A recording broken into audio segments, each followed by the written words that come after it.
Foreman. Psst. Ika dito. Ito may tinatakip dito. Para hindi kita yung butas. Parang wall angle.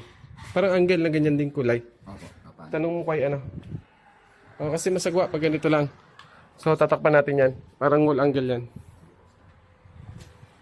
Yung ilaw dito nasaan? Wala pa po. Hindi pa po nadating, sir. Hindi pa nadating. Pero bayad na. Paki-check ha. Para anong target natin ma-turnover ito?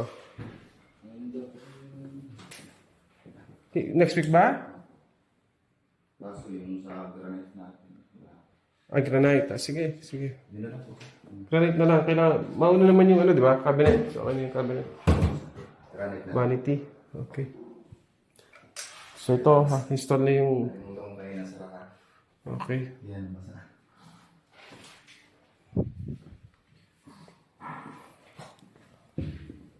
Okay, so, yung mga kwarto natin dito, mayroong highlights. Yan. This must be the master bedroom. Master bedroom to Park. Master bedroom. May highlight siya dun sa bed niya. Ceiling. PVC ceiling ulit. Then, this is the master toilet and bath. Ongoing yung cabinet natin. Okay, so naka-floating yung vanity cabinet. So, more than likely, may lalagay sila dito ng mirror. Then, we have here the granite. Ano? Okay. Hindi na lang.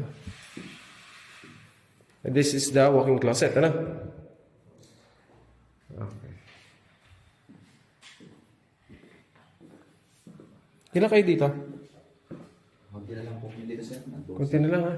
May mga tats ka ba? Yung mga kitang-kitang kanto, ayusin mo ha. Mga ano. May pintor kang mahina, palitan mo. Medyo dapat hindi. May isa kang mahinang pintor, hindi nagbabara, naghihilot lang. Kasi may kantong mga hindi ayos. Malamang pintor yan, hindi na yan ano. Bato. Okay. Ito, tapos na cabinet dito. Na. Okay. Okay.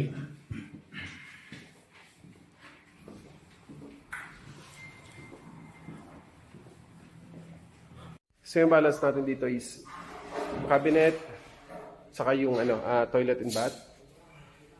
And more linis na lang. Isa sa pinaka mahirap na part ng project yung ganitong stage kasi mabuting tingin na lang yung trabaho pag di nabantayan yung tao lalong tatagal. Anyways, yun lang. Thank you. See you next time. Bye-bye.